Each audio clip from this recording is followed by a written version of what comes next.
नमस्कार, मैं राणा यशवंत। डॉक्टर मरीज पर दया दिखाने लगे तो उसका घाव नासूर बन जाएगा। सैनिक दुश्मन पर मेहरबानी करने लगे तो देश खतरे में आ जाएगा। नदी पहाड़ चीरने लगे, जब नहीं चीरने के बजाय उसके प्यार में रुक जाए तो मैदान शमशान हो जाएगा। लोहा पिघलने से इनकार कर दे तो फौलाद नहीं बन सकता। इसी तरह हम धर्म की विशालता और महानता नहीं समझें तो वह खेल तमाशा बन जाएगा। आज अरसत में एक ऐसी बात जिसका सामना करने से हर पत्रकार डरता है।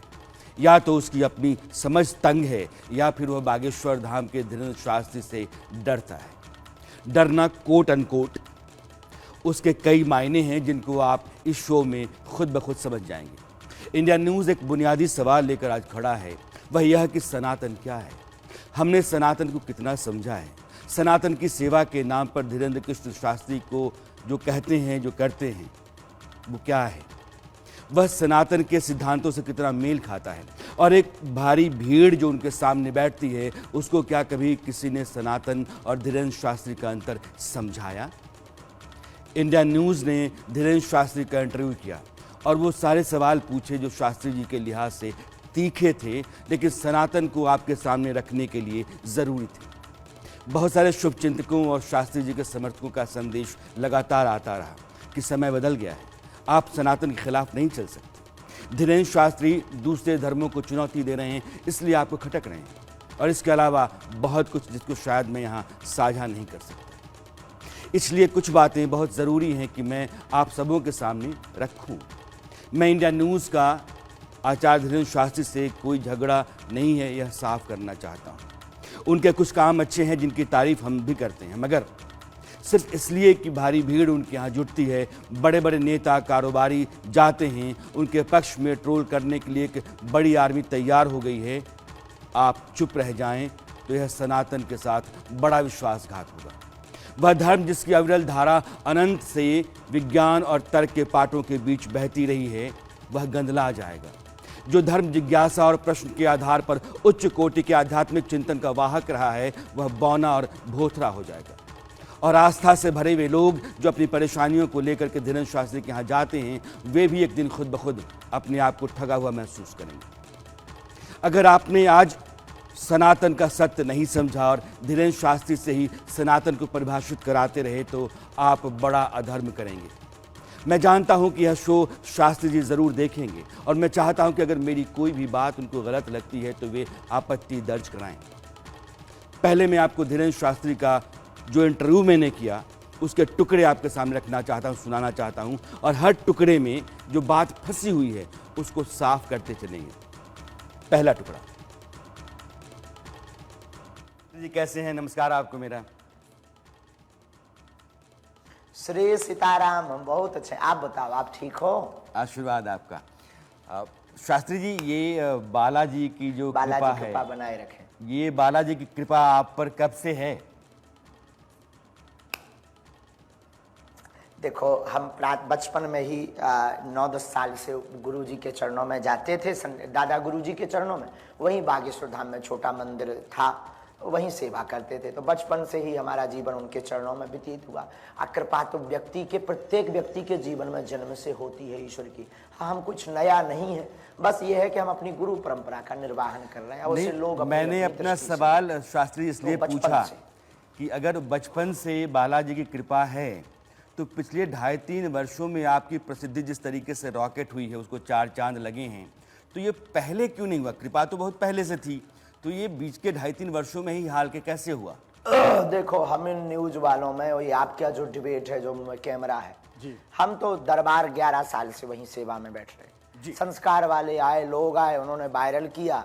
लोग आए तो उन्होंने वीडियो बनाए यूट्यूब पर, तो वो चल गए वायरल। लोगों ने कहा कि आप सनातन का प्रचार कर पाएंगे, कथा आपकी कथा में दम है और आपके दरबार में वो है, तो आप सच बोलते हैं, आप पाखंड नहीं फैला रहे, आप रुपया नहीं किसी से लेते हैं, तो बहुत अच्छा है। तो लोगों ने कहा, तो हमने बस मान लिया। अब रही बात कृपा बचपन से और 4 साल में ऐसा क्यों, आपको अभी पता लगा, अब किसी को 10 साल बाद पता लगेगा, तो इसमें हमारी क्या गलती है? उस व्यक्ति की गलती है। अभी आपने शास्त्री जी कहा, पता लगा तो ये आपकी गलती है, आप सॉरी बोलिए। अभी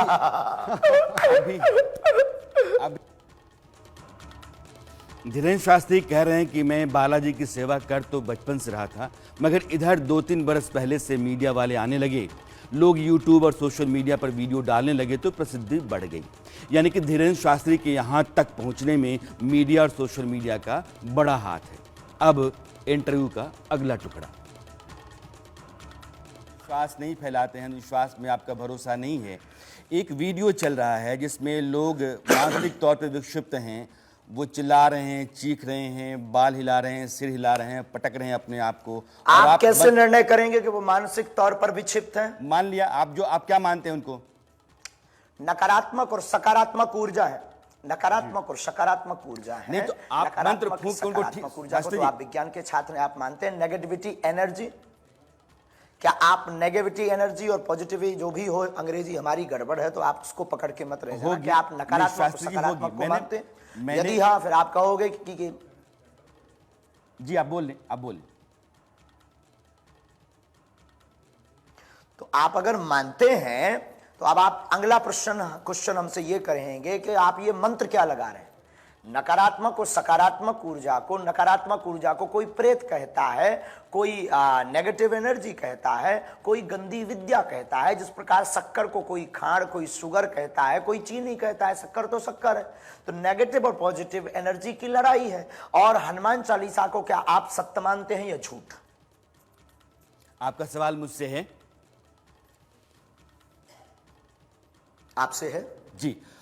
हनुमान चालीसा पे शास्त्री जी में आऊंगा, चूंकि वो आस्था का प्रश्न है और जितने भी सनातनी हैं, हिंदू धर्म परंपरा के लोग हैं, वो अपने धर्म ग्रंथों पर विश्वास करते हैं। ये भी आस्था का, ये क्या अंधविश्वास? मेरा सवाल शास्त्री जी, मेरा सवाल मुझे मौका दीजिए सवाल करने का। मैंने मान लिया कि ऊर्जा 2 तरह की होती है, पॉजिटिव होती है, निगेटिव होती है, दोनों होती होंगी। लेकिन आप मानते हैं कि आपके फूंकने से, आपके मंत्र से वो सारी ऊर्जाएं जो निगेटिव हैं, जो लोगों के शरीर में घुसी हुई हैं, वो दूर हो जाती हैं? बहुत अच्छा प्रश्न।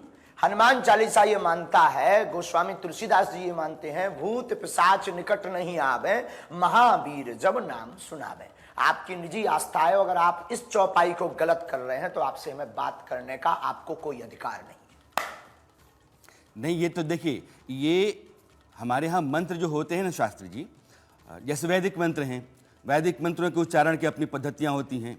उदात्त, अनुदात्त, स्वरित, ये अलग अलग उच्चारण की पद्धतियां हैं जिससे मंत्रों का फल मिलता है। इसलिए मंत्रों पे मैं नहीं जाता हूँ, चौपाई पे मैं नहीं जाता हूँ। मैं सिर्फ आपसे इतना ही पूछना चाहता हूँ कि आप यह यकीन करते हैं कि आप मंत्र फूंकते हैं तो वो जो निगेटिव ऊर्जा है लोगों के बीच में अंदर घुसी हुई है, वो भूत प्रेत पिशाच जो भी है वो दूर हो जाता है? आप मानते हैं ना कि दूर हो जाता है आपसे? देखो, हम कोई दावा नहीं करते हैं, लोग अपनी श्रद्धा लेकर दरबार में आते हैं, हम हनुमान चालीसा का पाठ करते हैं और हमारे इष्ट कृपा कर देते हैं। ये हमारे इष्ट के प्रति निजी आस्था के अंतर्गत हमारा भरोसा है।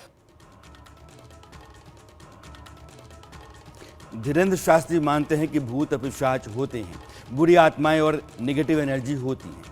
उनके सामने जो लोग असामान्य हरकतें करते हैं, शरीर झकझोरते रहते हैं, वे उसी नेगेटिव एनर्जी यानी कि भूत के कारण हैं।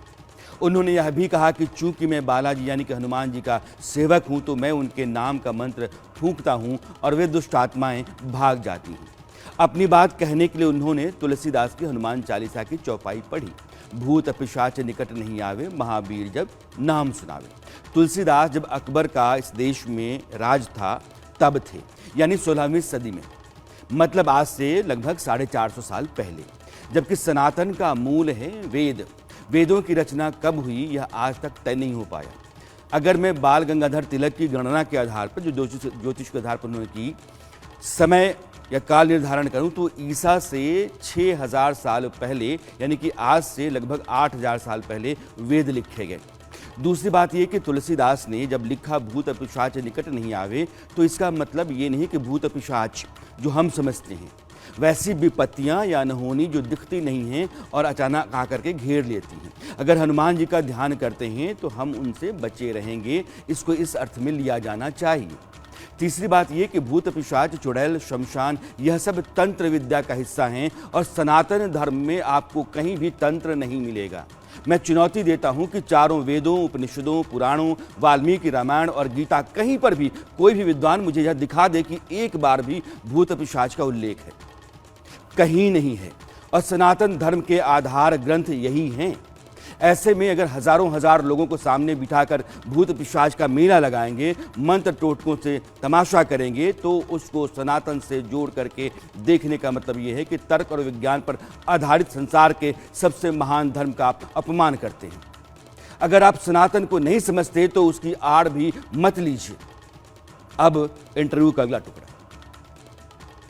धर्म आस्था का मामला होता है शास्त्री जी। मैं पहले लॉजिकली बात है, हमारे पास हर चीज धर्म पर विश्वास आदमी करता है क्योंकि उसके पास आस्था होती है, और जो आदमी आस्थावान होता है धार्मिक होता है। लेकिन धर्म भी एक तर्क से चलता है, धर्म का अपना एक विज्ञान है। मेरा सिर्फ कहना यह कि सनातन विज्ञान पर आधारित धर्म है। इसमें अवैज्ञानिक जितनी भी चीजें हैं वो आती हैं तो सवाल उठना चाहिए। मेरा आपसे कोई गतिरोध टकराव नहीं है, सिर्फ वैसे प्रश्न या वैसी बातें जो अवैज्ञानिक हैं वो सनातन का हिस्सा नहीं है। इसलिए मैं आपसे पूछना चाहता हूं, आपने कहा कि आपका संबंध ऊपर वाले से है। अगर आपका कनेक्शन ऊपर वाले से है तो ये आप मानते हैं कि है कनेक्शन सीधा? प्रत्येक व्यक्ति का ईश्वर से कनेक्शन है, प्रत्येक व्यक्ति का ईश्वर से संबंध आपका विशेष है ना। सिया राममय सब जग जानी की चौपाई भी शास्त्री जी आपका विशेष है क्योंकि आप लोगों के बारे में पहले से जान जाते हैं। ये हमारी परंपरा है, हमारे दरबार की परंपरा है, और हम नहीं जानते हैं, हमारे इष्ट जानते हैं, वो हमें प्रेरणा देते हैं। ये दरबार की वैदिक परंपरा है, ये पराविज्ञान का विषय है, और ये अनुभव का विषय है, ना कि प्रदर्शन का विषय है। और श्रद्धापूर्वक कोई आता है तो उसे अनुभव कर पाता है। अब कोई अंधा व्यक्ति कहे हमें सूर्य दिखाओ, अब आपका लॉजिक क्या होगा? कलावा बांधने पर क्या लॉजिक आप सिद्ध करोगे? और आपको कोई गूंगा व्यक्ति को आप गुड़ खिलाओ, कहो खट्टा है कि मीठा, अब आपका विज्ञान क्या लॉजिक सिद्ध करेगा? तो धर्म भी तर्क से चलता है, कुतर्क से नहीं। ये जितने उदाहरण आपने और श्रीमान जी का नाम ये बिल्कुल आपने दुरुस्त दिया है, इसलिए कि धर्म भी जो है ना इस तरीके से नहीं चलता है कि अंधे व्यक्ति को सूर्य दिखाई पड़े, या फिर कोई आदमी जो बोल नहीं पाता है वो अपने स्वाद के बारे में बता पाए। धर्म ऐसी ही बातों को अपने से दूर रखने की कोशिश करता है। इसलिए मेरा सवाल है कि आप जब लोगों के बारे में जान जाते हैं, आपको पता है कि यह आदमी की परेशानी ये है, आप उसका निदान भी देते हैं। आप अगर अपने वीडियो को देखें तो आप कहते हैं भाई तुम्हारे यहाँ तुम्हारा बेटा जो है ना सीए बनना चाहता है, तुम्हारे घर में बीवी बीमार है और तुम्हारे साथ ये समस्या हो रही है, ये सब कल कृपा होगी, कल्याण होगा, जाओ हो गया। आप बोलते हैं कि नहीं बोलते हैं? ये भी हमारे भारत में ऋषि परंपरा में आदिकाल का पराविज्ञान है। आपने विज्ञान की तो पढ़ाई की, पर पराविज्ञान पर आप रिसर्च करिएगा। हमारे भारत में अनेकों पराविज्ञान पे मैं आपसे जो लोगों के बारे में पहले से लिख देते हैं। और ये पर्चा एक और पूरी बात होने दीजिए। ये विषय आज से नहीं, लॉजिक उठाइएगा। वाल्मीकि महर्षि वाल्मीकि जी से ये पर्चा का दरबार प्रारंभ हुआ है। उन्होंने लिख दिया था कि दशरथ नंदन राम होंगे, रावण होगा, उसका वध करेंगे, जो आदि कवि कहलाते हैं। तो क्या आप उनको झुठला रहे हैं? वहां से ये परंपरा चल रही है, बस आपको समझ नहीं आ रही। शास्त्री जी मैं आपका पूरा सम्मान करता हूं, लेकिन मैं आपको दो चीज बताएं। ज्योतिष और इस तरह से अटकलबाजी दोनों में अंतर है। ज्योतिष जो वाल्मीकि रामायण है, और वाल्मीकि रामायण में आप जितने भी श्लोक देखेंगे, हर समय की, हर घटना की जो ग्रहीय स्थिति है उसका विवरण है। इसलिए वो एक अलग तरह की चीज़ है और वैज्ञानिक है। मैं सिर्फ आपसे ये कह रहा हूँ कि आप जब लोगों के बारे में कहते हैं कि आपका कल्याण हो जाएगा, आपने कभी ये पूछा पलट के कि उसका हुआ कि नहीं हुआ? लोग आते हैं, जय जयकार लगाते हैं, लोग प्रसाद चढ़ाते हैं। मंगलवार को दरबार में आपको आना चाहिए और अनुभव करना चाहिए। जो कर्तव्य का परायण करता है, हम मार्गदर्शन देते हैं। हम किसी का काम सफल नहीं करवाते, ना कैंसर ठीक करते, ना सीए बनवाते हैं। हम मार्गदर्शन देते हैं कि जाओ, सकारात्मक ऊर्जा तुम्हारे साथ रहे, हमारा आशीर्वाद इष्ट से हमारी प्रार्थना है। कोई व्यक्ति को हम बता दें 2025 में आप सीए बनेंगे, पर वो पेपर ही ना दे, वो पढ़ाई ही ना करे, तो वो तो फेल हो ही जाएगा।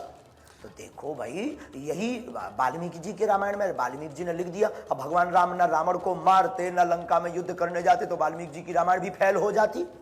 हम लॉजिकली नहीं है। शास्त्री जी एक मिनट, क्योंकि आप बहुत सही जगह पर आए हैं और मेरी आपकी चर्चा बहुत ठीक रास्ते चल रही है। आप ये कहते हैं कि कुछ भी जो है ना अवैज्ञानिक नहीं है। आप किसी आदमी के बारे में दावे से नहीं कहते हैं कि तुम्हारा ये हो जाएगा। अब क्या है कि संत के पास आदमी क्यों जाता है, आपके पास आदमी क्यों जाता है? क्योंकि सब जगहों से थक जाता है, हार जाता है, उसको कोई रास्ता नहीं दिखता है। समाधान का रास्ता पाना है। शास्त्री जी, हाँ ठीक है, आपके पास समाधान उसको मिलता है, लेकिन आप खुद कह रहे हैं कि मैं जो कुछ भी कहता हूं समाधान नहीं है, सिर्फ मैं बोल रहा हूं। आप ये मानते हैं ना? बिल्कुल, आज अभी भी हम जो बोल रहे हैं वो हम बोल रहे हैं, लेकिन जो समाधान दिया जा रहा है वो बालाजी की प्रेरणा से दिया जा रहा है। जो तपस्या है, जो गुरु परंपरा है, उस प्रेरणा से दिया जा रहा है। अब जब उस प्रेरणा से दिया जा रहा है तो हम जो बोल रहे हैं, आप हमारी बात को अपने मनोविज्ञान में पहले उतारिए कि जो हमने बताया क्या वो लॉजिक है, क्या वो सत्य है। यदि सत्य है तो जो हमने रास्ता बताया वो भी सही है। मैं हिंदुस्तान के लोगों को बोलूं कि आचार्य धीरेन्द्र शास्त्री ये कह रहे हैं कि मैं जब लोगों के लिए निदान देता हूं, उनकी समस्याओं का समाधान देता हूं, तो मेरा निजी है, वो समाधान हो या न हो ये मेरे ऊपर नहीं आती जिम्मेदारी। बिल्कुल बोलो, ये तो हम खुद बोलते हैं कि अगर हम बता भी दें, पर्चा बना भी दें, तो चमत्कार होने से, इस नाम बताने से मतलब नहीं निकलना है। बालाजी का होने से, कर्तव्य का परायण करने से कल्याण होना है, ये हम घोषणा कर रहे हैं। आपने हमको बहुत अच्छे से वॉच नहीं किया, अभी ऊपर ऊपर वॉच किया है, इसलिए आपका थोड़ा सा ट्रैक नहीं, हम आपको काफी समय से वॉच कर रहे हैं। बस एक सेकंड, शास्त्री मनोज सवाल करें, मैं आपको बताऊं, मैंने कुछ नहीं तो 24 घंटे आपके वीडियो देखे हैं, इसलिए आप तो कहेंगे तो मैं तो बोल सकता हूं आपके 40 घंटे के वीडियो के बारे में। कर लिया जो चीजें आपको याद नहीं होंगी ना, उन घटनाओं के बारे में बोल सकता हूं। और मैं जब बोलूंगा तो आप ये नहीं कह सकते कि मैंने ये नहीं बोला है। मैं जितनी बातें बोलूंगा, आप जब जाएंगे पलट के देखने के लिए तो वीडियो शब्दशः वही होगा। 4 घंटे की कथा में क्या क्या नहीं बोलते। जब कभी आपको किसी पर प्रश्न उठाना हो तो आपको उसको पूरा सुनना समझना चाहिए। अगर धीरेन्द्र शास्त्री के पास लाखों लोग जमा होते हैं तो वे कुछ सोच कर तो आते ही होंगे, मगर आपने अभी धीरेन्द्र शास्त्री से यह भी सुना कि मैं बागेश्वर धाम की कृपा लेकर लोगों की समस्याओं के निवारण की बात कहता हूं। अब वह हो या नहीं, इसकी जिम्मेदारी मेरी नहीं है, वह बालाजी की है। खुद को आराम से किनारे ले जाने का वह रास्ता जानते हैं। और मैं जानता हूं कि जब धीरेन्द्र शास्त्री के इस चमत्कार वाले प्रकरण का जिक्र करता हूं तो उनके प्रति आस्था रखने वाले लाखों लोग क्रोध से भर जाते हैं। मगर आप सनातन को तो समझिए। वेद सनातन का मूल हैं और वेदों की ऋचाओं की आसान व्याख्या हैं उपनिषद। क्या हैं वे, जानते हैं? उपनिषद वेदों से उपजे प्रश्नों और जिज्ञासाओं के ऋषियों द्वारा खोजे गए उत्तर हैं। आप यह भी कह सकते हैं कि उपनिषद चिंतनशील ऋषियों की ज्ञान चर्चाओं का सार हैं। वे कवि हृदय ऋषियों की काव्यमय आध्यात्मिक रचनाएं हैं। भारतीय आध्यात्मिक चिंतन के मूल आधार हैं उपनिषद। एक जागृत समाज में पैदा हुए प्रश्नों से निकले हुए हैं वे, और आप प्रश्न पूछने पर ही बवाल काट देते हैं। फिर सनातन की संस्कृति के आप कैसे हुए? अगर सनातन को लेकर सजग रहने वाला व्यक्ति धीरेन्द्र शास्त्री के चमत्कार को सनातन से जोड़ने लगे तो यह धर्म के मूल रूप में मिलावट है। मैंने जब 11 नवंबर 2022 को धीरेन्द्र शास्त्री पर अड़सत्य किया था तो उनके मन पढ़ लेने वाले कथित चमत्कार पर ही पूरा एपिसोड रखा था।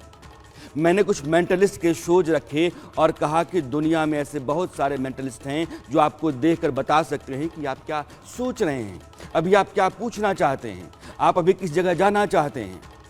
मगर वे कहते हैं कि ये कोई चमत्कार नहीं, आर्ट है। धीरेन्द्र शास्त्री जी कहते हैं कि बालाजी का आदेश। लगे हाथ वे यह भी कह रहे हैं कि कृपा किसी को मिले या न मिले इसकी गारंटी वे नहीं लेते। अब इंटरव्यू का अगला हिस्सा देखिए। आपके यहां जो अर्जी लगती है वो अर्जी लगती कैसे है? अर्जी का मेथड क्या?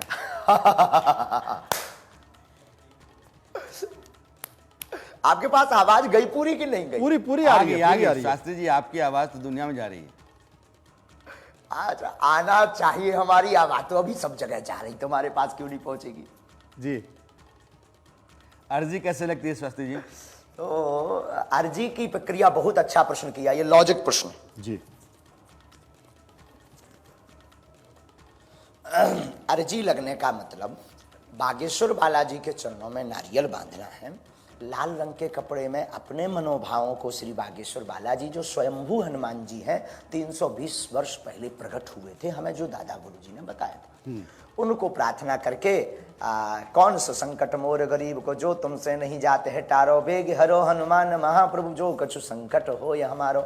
और सकारात्मक भाव से आप नारियल को बांध दीजिए और परिक्रमा लगाइए और अपने कर्तव्य के पथ पर चलते रहिए, तो कर्म और कृपा दोनों आवश्यक है। केवल कृपा से भी कल्याण नहीं होना है और केवल कर्म से भी कल्याण नहीं होना। कई बार लोग कर्म करते हैं पर कृपा नहीं होती है तो कर्म का रिजल्ट जीरो होता है, और कई बार केवल कृपा होती है, कर्म नहीं करते हैं तो कृपा का रिजल्ट भी जीरो होता है। तो कर्म और कृपा दोनों को आप पाइए तो निश्चित रूप से आप दिन दूने रात चौगुने बढ़ेंगे, वो आपके मनोरथ पूर्ण होंगे। यानी शास्त्री जी, लाल कपड़े में दरबार में निःशुल्क दरबार लगता है, एक भी व्यक्ति नहीं कह सकता। लाल कपड़े में नारियल बांध करके आदमी अपनी मनोकामना रख देता है, फिर उसका समय जब आता है तो आपके यहां से बुलावा जाता है। वो बहुत जरूरी नहीं है, ये तो एक हनुमान जी महाराज की नाटकीय लीला है। वैदिक परंपरा और वेदों के मंत्रोक्त की ताकत और संतों की तपस्या की ताकत बताने के लिए यह पर्चा की एक हनुमान जी की नाटकीय लीला है। लाखों लोग ऐसे हैं जो हमसे मिल नहीं पाए, दरबार में भरा जावे, ओम बागेश्वराय नमः मंत्र का जाप करें, सन्यासी बाबा का ध्यान करें। शास्त्री जी, मेरे सवाल का जवाब दीजिए। और शास्त्री जी, मैं सिर्फ ये जानना चाहता हूँ कि जिन लोगों को आप बुलाते हैं उनकी अर्जियां पहले से होती हैं, आपकी तरफ से बुलावा जाता है, फिर उनकी पर्ची वहां खोली जाती है? नहीं नहीं नहीं नहीं, ये भी नहीं है, ये भी नहीं जी, ये भी नहीं है। दरबार में कोई धाम पर नहीं गया, किसी ने नारियल नहीं बांधा। आप रायपुर दरबार में कोई 4 लाख लोग थे आज, उसमें से 3 लाख लोग धाम नहीं गए होंगे जी। अब वो नजदीक के चक्कर में, देखने के चक्कर में कि लग जाए तो लग जाए, ना लगे तो राम राम। कर्म और कृपा दोनों जरूरी है। अब कौन चल गया कौन बताए। अगर नहीं बात बनी तो आपने कर्म नहीं किया, अगर बात बन गई तो कृपा हो गई। धीरेन्द्र के सुशास्त्री की तरफ लोग बस इसी बात से खींचे चले आते हैं कि वे उनका भूत वर्तमान भविष्य सब बाँच देते हैं। सारा खेल ही यही है और नाम सनातन का लेते हैं। हम सनातनी लोग हैं, हम सनातन की सेवा करते हैं। लोगों को दिमागी तौर पर इस बात के लिए तैयार कर देते हैं कि मैं सनातनी हूँ और उसके प्रचार प्रसार समाज को संगठित करने के लिए दिन रात लगा रहता हूँ, तो मुझे टारगेट किया जाता है। लोग इसी बात पर उनके साथ हो जाते हैं कि ऐसा कैसे हो सकता है, और जब आप सवाल करते हैं तो आप निशाने पर आ जाते हैं। खुद शास्त्री जी भी आपस से बाहर हो जाते हैं। सुनिए उनको। आपका बयान है जो मैं आपको सुनाना चाहता हूं, बताना चाहता हूं, अलबत्ता वो ये है कि मैं सुना। हाँ, मैं बहुत कम समय में सुनाइएगा। जी, बस आपके पास 5 मिनट लेने, 5 मिनट। मेरे पास वाईफाई है और आप सामने आकर हमसे बात कीजिएगा। जी, आऊंगा शास्त्री जी, आऊंगा। आपका पूरा सम्मान है और सनातन पर भी मैं आता हूं।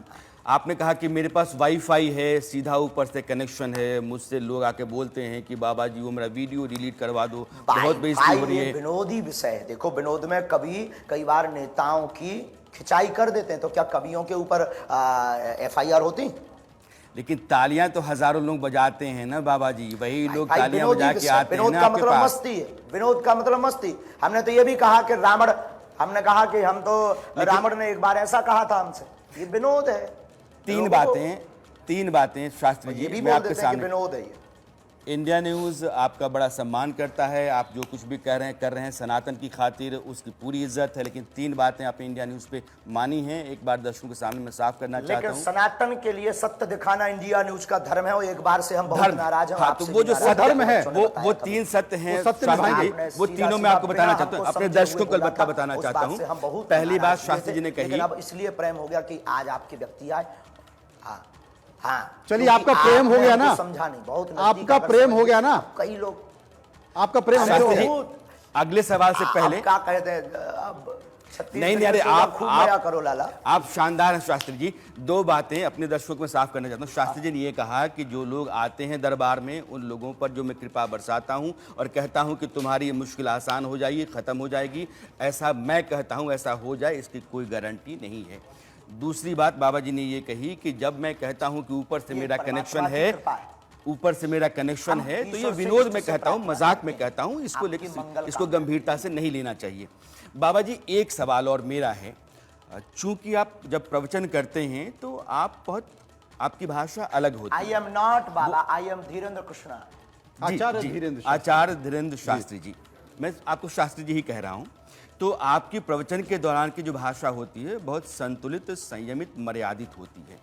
लेकिन जब कभी भी आपसे कुछ सवाल किया जाता है तो आप उत्तेजित होते हैं और फिर आपकी भाषा जो है वो थोड़ा रास्ता बदल लेती है। आप कहते हैं क्या उसका बाप मर गया था, क्या वो लोग चूड़ी पहन के बैठे थे क्या? हमको जोश आ जाता है, आवेश आ जाता है, क्योंकि हम सत्य पर जीते हैं जी। और सत्य पर जीते हैं तो सत्य को कोई झुठलाता मतलब है आप ये मानते हैं कि आपकी भाषा अमर्यादित हो जाती है? मिशनरी वाले पीछे लगे हैं तो चुनौती देते हैं जी। बिल्कुल सटे साठ्यम समाचरित, जैसे को तैसा होना भी चाहिए। भगवान राम 3 दिन तक समुद्र की प्रार्थना करते और जब समुद्र नहीं मानता तो विनय न मानत जलद जड़ गए 3 दिन बीत और बोले राम सकोप तब भय बिन होय ना प्रीत। भगवान कृष्ण बंसी भी बजाते हैं और चक्र सुदर्शन भी घुमाते हैं। सनातन की रक्षा शास्त्र से होगी या शस्त्र से होगी? शास्त्री हम जी दोनों लेकर बैठेंगे। प्रत्येक हिंदू के हाथ में शास्त्र शस्त्र दोनों देंगे। शास्त्र शस्त्र दोनों देंगे। हिंदू समाज को यह बात बड़ी भाती है, इसलिए धीरेन्द्र शास्त्री की ऐसी बातों पर तालियां खूब बजती हैं। वे यह भी मानते हैं कि प्रश्न पूछने पर जब आवेश आ जाता है तो उनकी भाषा मर्यादा की लक्ष्मण रेखा लांघ जाती है। मैं उनके कुछ बयान सुनाना चाहता हूं और आप यह बताइएगा कि कोई व्यक्ति अगर सनातन धर्म से खुद को जोड़ता है, उस धर्म की संत परंपरा की राह चलने का दावा करता है, तो उसकी भाषा ऐसी होगी। सबकी ठटरी क्या तुम लोगों ने लिया? कैमरे में लिया? न्यूज वालों पता है, अंदर चलो जा, नजदीक चलो जा, उन लोगों के जा मारो इनके मुंह पे। निकाला है तो हाथी चले बाजार, कुत्ता भौंके हजार। को बोले आ रहे हम छठी बार दे भी उसकी। हम 7 दिन वहां झंडा गाड़ने, तब उनको बाप मर गए, तब का होगा तो कौन चुड़ियां पहन रही थी। तुम अगर हमको जगाओगे तो हम काला नाग, हम जग जाएंगे तो हम फिर वो भी बोलेंगे किस होटल में तुमने काका किया है, करिया कर। ऐसे बहुत सारे बयान हैं।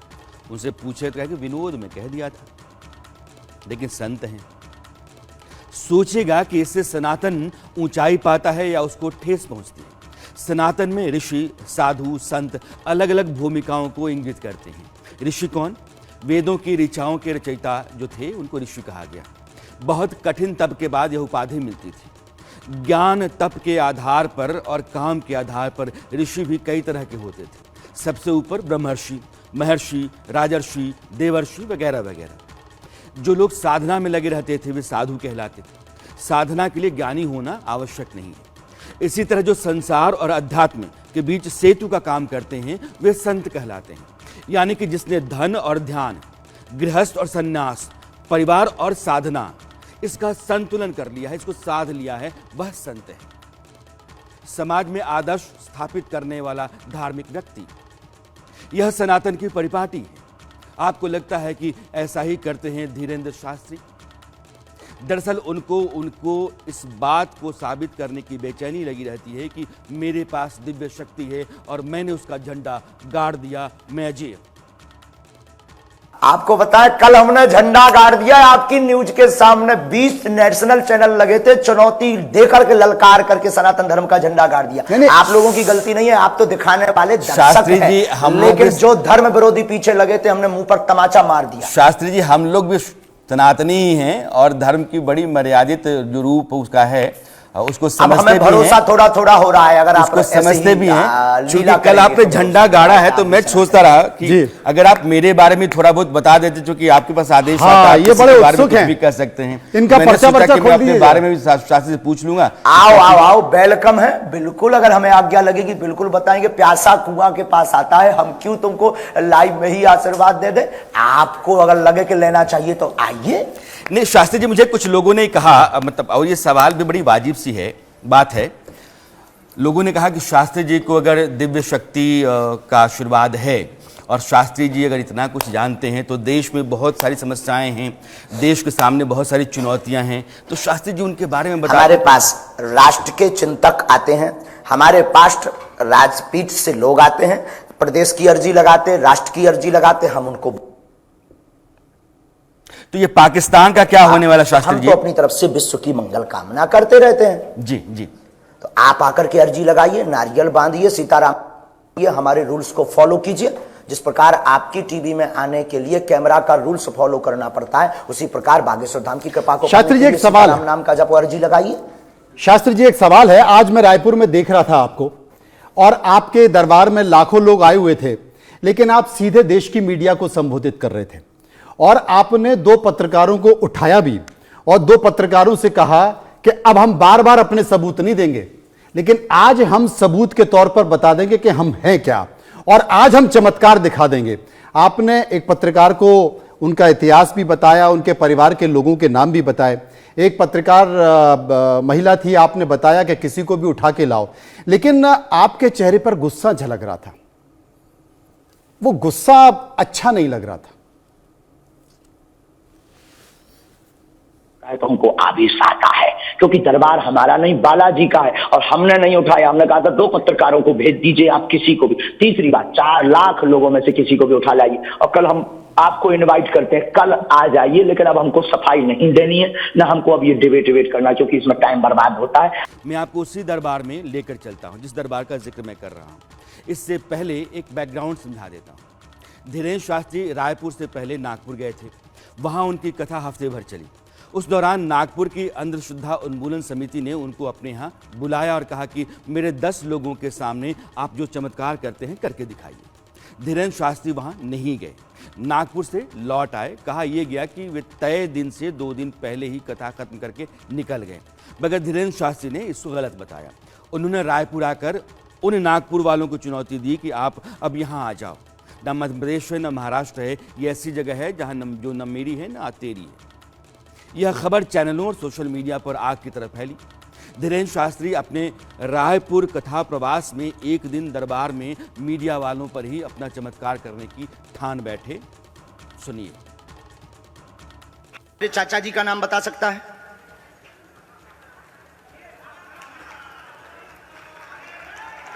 बोलिए बोलिए बोलिए। आप में से कोई पत्रकार, हमारे बल्कि चाचा जी का नाम उस पे भी है, संस्कार टीवी पे, कोई बता सकता है? बोलो बोलो, वरना आज के बाद अंधविश्वासी कहना बंद कर देना। क्या बता सकते हो? अब आप पत्रकारों में जिनके चाचा का नाम भृगुनाथ तिवारी हो, वो आ जाए।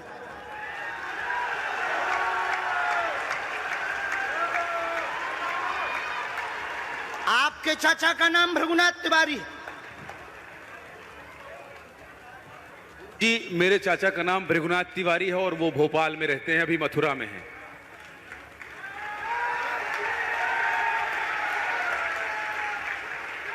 आज लेकिन हमने लास्ट अनुमति ली है अपने बालाजी से। क्या तुमने पहले बताया? लोगों को अंधविश्वास में तो नहीं ढकेलना है, महापाप पड़ेगा अगर तुमने बताया हो। गुरुजी, मैं 3 दिन से बल्कि सच्चाई को एबीपी न्यूज में दिखा रहा हूं। मैंने कोई अंधविश्वास फैलाने का और बताने का काम नहीं किया है। मैं यहीं से आपके दरबार से जनता तो क्या तुम्हारे भाई का नाम राघवेंद्र तिवारी है? जी गुरुजी, एक पत्रकार होने के नाते मैं ये कह रहा हूं, आचार्य धीरेन्द्र शास्त्री की जय, क्योंकि मैं जो सुन रहा हूं, मैं देख रहा हूं, ये चमत्कार नहीं है। क्या तुम्हारे भाई ने अभी मकान बनवाया है? जी, गृह प्रवेश किया है 2 दिन क्या पहले। तुम्हारी भतीजी का नाम अभिषी है? जी गुरुजी। आज के बाद अब अंधविश्वासी कहना बंद कर देना, वरना नंगा कर दिया जाएगा।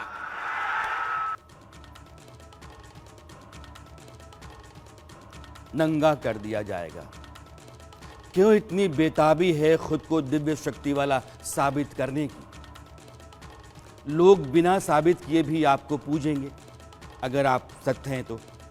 गाली नहीं देंगे, तैश में तमतमाएंगे नहीं, तब भी तालियां बजाएंगे अगर आप सत्य हैं तो। मगर ऐसा लग रहा है कि आप कुछ ऐसा बचाए रखने के लिए बेचैन हैं जिसके खो जाने का डर आपके पास है। अब थोड़ा वीडियो पर आप गौर कीजिएगा। जब धीरेन्द्र शास्त्री अपने चाचा का नाम पूछ रहे हैं और रिपोर्टर के चाचा का नाम लेने वाले हैं, उससे पहले कैमरा रिपोर्टर पर जाता है और वह मंच की तरफ बढ़ने को तैयार सा दिखता है। ऐसा लग रहा है कि उसे पता है कि उसके चाचा का नाम पुकारा जाने वाला है। कैमरा दूसरी बार उसकी तरफ जाता है। उसके फौरन बाद उसका बुलावा आ जाता है। ये वीडियो देखिए। आप पत्रकारों में जिनके चाचा का नाम भृगुनाथ तिवारी हो वो आ जाए।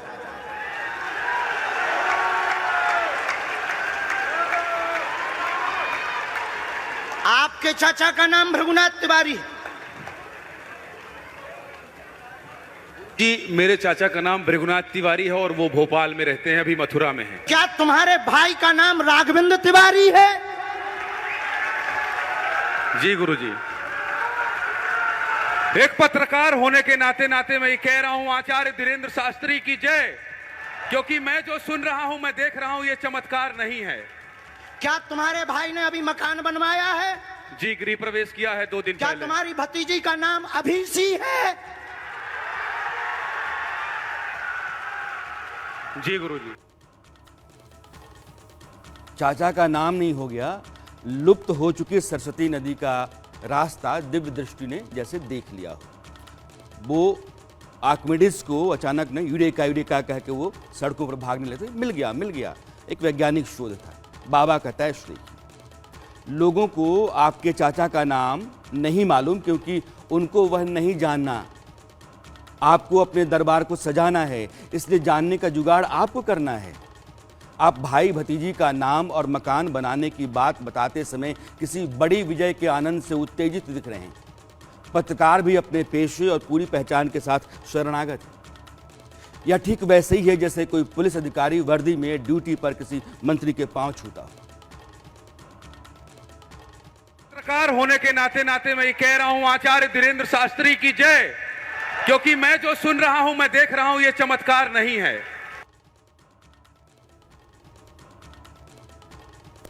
इस पर ज्यादा कुछ कहना अनुचित होगा, लेकिन अगर आप अपने पेशे की गरिमा को नहीं समझते हो तो वह पेशा एक दिन आपको छोड़ देगा। पत्रकार को शास्त्री जी ने कथित चमत्कार से बुलाया, उसके घर के लोगों के नाम बताए, फिर कहा कि आप प्रश्न पूछिए। देखिए वीडियो।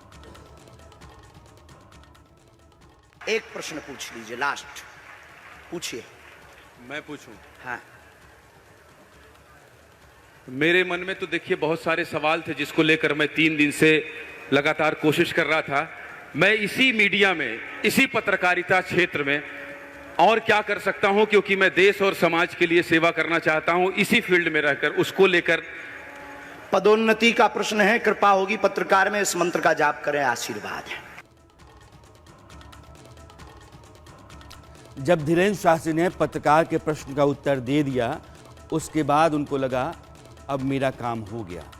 तभी शास्त्री जी ने उन पत्रकार महोदय को रोका, क्योंकि उनके पास अभी उसकी गुप्त कुंडली पड़ी हुई थी जिसकी शक्ति वे भीड़ को बताना चाहते थे।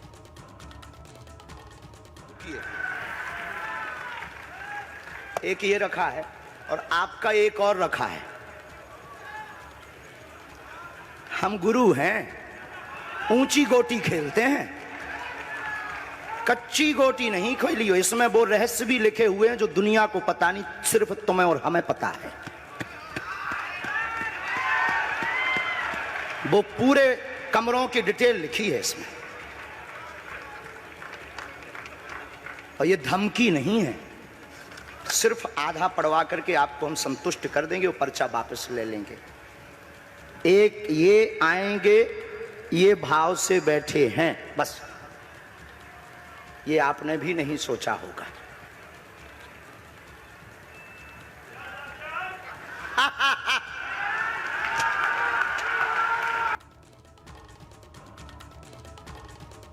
हंसी में जो तंज है उसको समझ रहे हैं ना आप।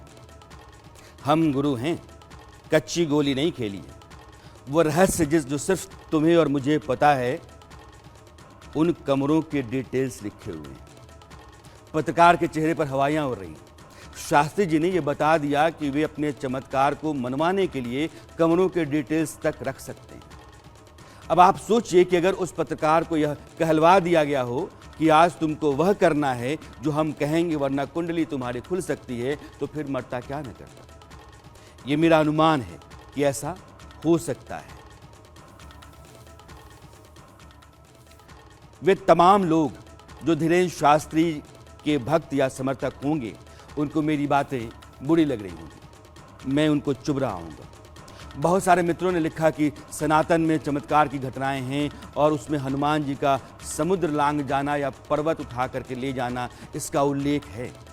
अगर आप वेदों से लेकर रामायण तक के कालखंड को देखें तो आपको ऐसा लगेगा कि उस समय एक बहुत विकसित सभ्यता थी जिसके पास विज्ञान चरम पर था। सनातन मतलब जिसका आदि न हो न अंत हो, शाश्वत। वेदों की रचनाओं के बारे में सही समय आज तक पता नहीं चला, लेकिन संस्कृत की सर्वोत्तम रचना है वो। रामायण काल में राम सेतु का निर्माण, पुष्पक विमान या प्रकट हो जाने की बात, यह सब कल्पना नहीं है, एक हाईली डेवलप्ड साइंस एज का उदाहरण है। आज का विज्ञान जब आविष्कार और शोध करेगा आगे, तो एक समय आएगा जब रामायण और महाभारत काल की चीज़ें वैज्ञानिक लगने लगेंगी, उनके आधार दिखने लगेंगे। यह एक अलग विषय है जिस पर कभी अलग से चर्चा होगी।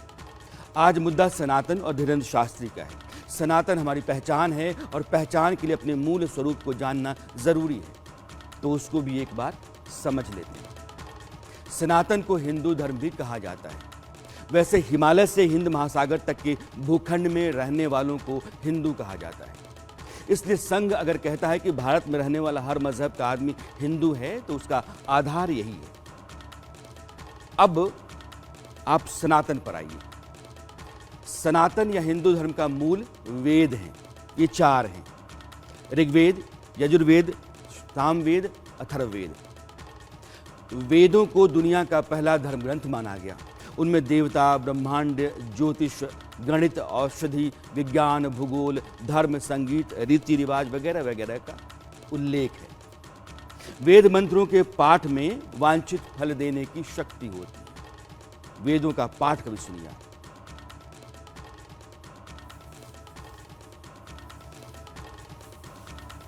सन्न इंद्रो बृहस्पतिः सन्नो विष्णुरुक्रमः नमो ब्रह्मणे नमस्ते वायो।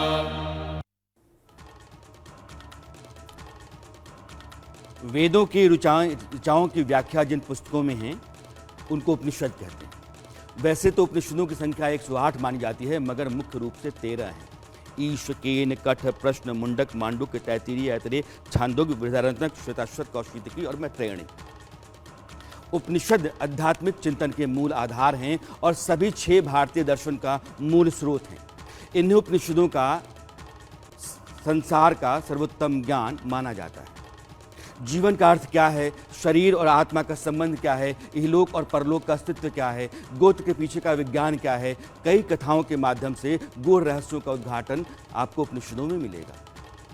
कभी छांदोपनिषद में जाबाल की कथा या उद्दालक की कथा या श्वेत केतु संवाद को पढ़िए आप, या कठोपनिषद में नचिकेता यम का संवाद पढ़िए।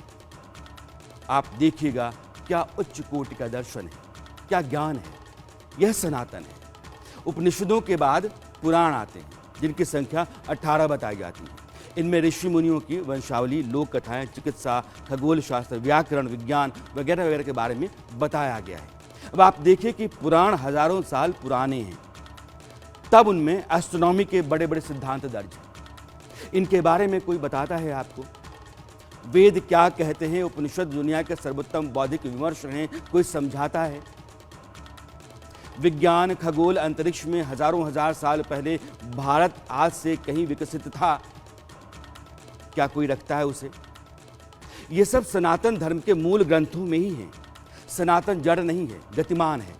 वह आरोपित सिद्धांत नहीं है, बल्कि जिज्ञासा और प्रश्न से पैदा होने वाला धर्म है।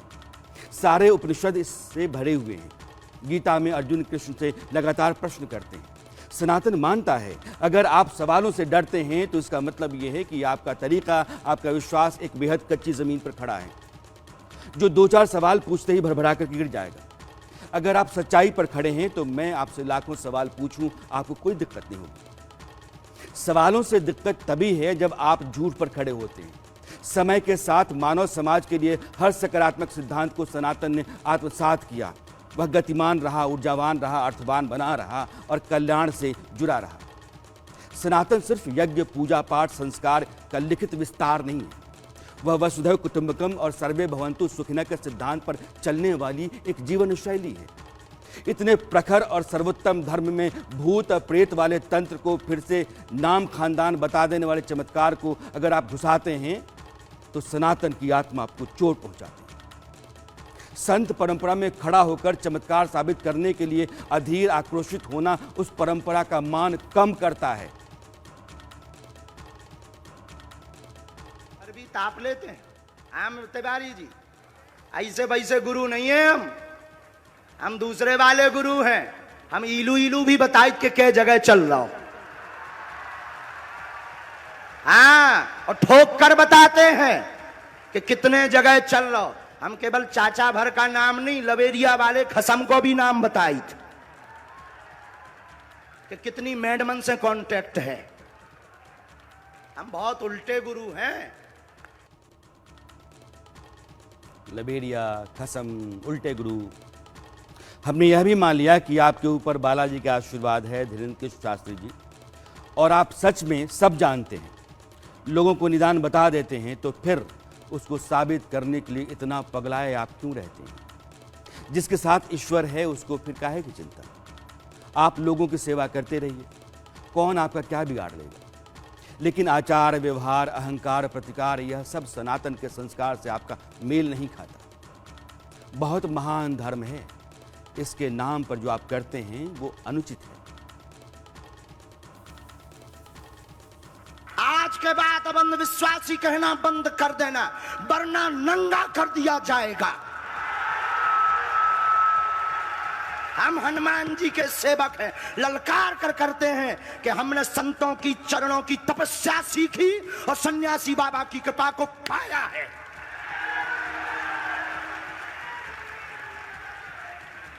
जो भ्रम फैला रहे, आज के बाद भ्रम बंद कर देना, और आज के बाद हम किसी को प्रमाण पत्र नहीं देंगे, न सफाई देंगे। सुनिए और समझिए, सनातन धर्म की जो कड़ी वेद उपनिषद पुराणों तक की मैंने कही आपसे, जो ऊपर छोड़ी थी, उसको आगे बढ़ाते हैं। सनातन में वेद उपनिषद पुराण के बाद इतिहास आता है, जिसके तहत वाल्मीकि रामायण और महाभारत आते हैं। आपको पता ही होगा कि महाभारत में ही गीता है। गीता महाभारत के भीष्म पर्व में आती है। कृष्ण अर्जुन संवाद है, दुनिया का बेहतरीन दर्शन है। इसके बाद आयुर्वेद, जिसमें चरक संहिता, सुश्रुत संहिता और अष्टांग हृदयम, ये 3 ग्रंथ आते हैं। और फिर योग, पतंजलि योग, वैसी अद्भुत पुस्तक। बाबा रामदेव को अगर आप देखें तो सनातन की सेवा उन्होंने की। योग और आयुर्वेद की प्रतिष्ठा को फिर से स्थापित करने में उन्होंने बड़ी भूमिका निभाई। आज वे धीरेन्द्र शास्त्री की वकालत क्यों कर रहे हैं मैं नहीं जानता, लेकिन वैदिक परंपरा और सनातन के मूल स्वरूप को स्वामी रामदेव बखूबी समझते हैं। धीरेन्द्र कृष्ण शास्त्री जी एक गुरु की कृपा, भगवत कृपा के कारण से, बालाजी महाराज जी की कृपा होते। मेरे से बोले महाराज जी कहते हैं कि ये भूत प्रेत भग जाते हैं। मैंने कहा भाई भूत पिशाच निकट नहीं आवे तो भगवान जी की कृपा से तो भूत प्रेत क्या है, ये कुछ प्रारब्ध दोष है, कुछ है, आसुरी शक्तियां हैं।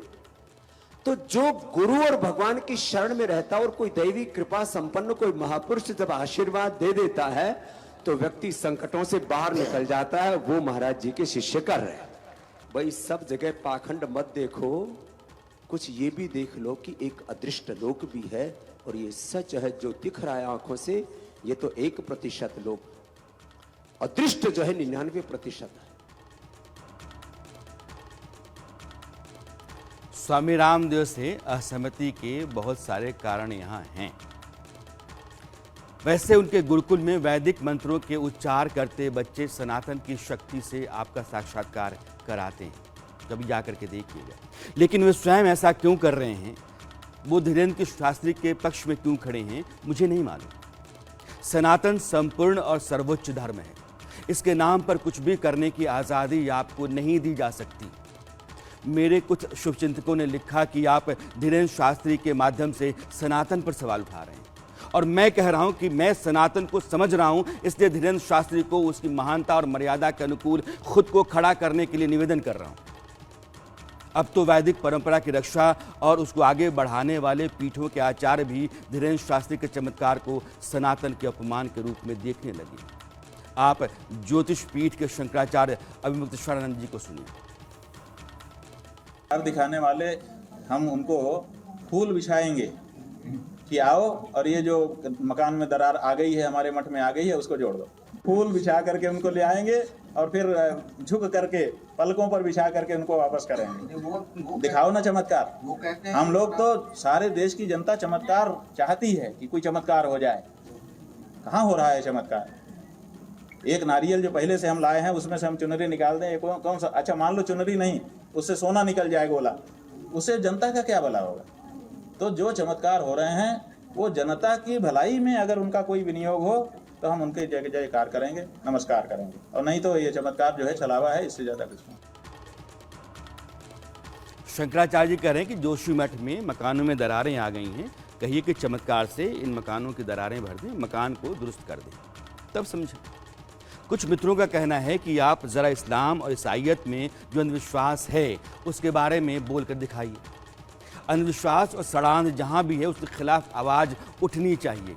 अगर आप आवाज़ नहीं उठा पा रहे और सिर्फ इसलिए उसको पाल रहे हैं कि मेरे धर्म का नुकसान हो जाएगा, तो यह मान लीजिए कि आपसे अधिक धर्म का नुकसान कोई नहीं कर सकता है और ना कर रहा है।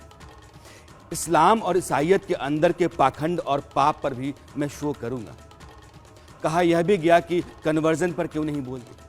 आप देखिए जाकर के अक्टूबर 2022 में दिल्ली में तब के आपके मंत्री राजेंद्र पाल गौतम की अगुवाई में जो कन्वर्जन हुआ था, उससे लेकर के आजमगढ़ और गया तक में धर्मांतरण की साजिशों की हमने धज्जियां उड़ाई, चर्चा की। चेन्नई के गांवों से लेकर के अरुणाचल और मणिपुर तक के फरेब की पोल खोली जो धर्मांतरण के नाम पर हो रहा था। जहां तक सनातन समाज को संगठित, सजग, स्पंदित रखने की बात है तो यह सब बिला शक सही है। अगर कोई करता है तो उस पर कोई ऐतराज नहीं, अच्छी बात है, मगर पहले सनातन धर्म को समझिए। तो वह यही है। अगर ज्ञान, विज्ञान, गणित, खगोल, यज्ञ, मानव कल्याण, जीव और जीवात्मा के गूढ़ रहस्यों का उद्घाटन जिस धर्म का आधार हो, उसको आप चमत्कार और भूत प्रेत तक खींच लाएं, तो हम सनातन के साथ क्या कर रहे हैं यह जरूर सोचा जाना चाहिए। यह मेरा इंडिया न्यूज़ का प्रश्न है और आग्रह ये कि हम जिस महान धर्म परंपरा से आते हैं उसका असली रूप न सिर्फ जानें आप, बल्कि उसकी विरासत को आगे ले जाने में अपनी भूमिका तलाशें भी। अरसत में आज इतना ही। मेरी आपकी मुलाकात अगले हफ्ते फिर होगी। सवाल कोई नया होगा, मुद्दा कोई दूसरा होगा। तब तक के लिए नमस्कार।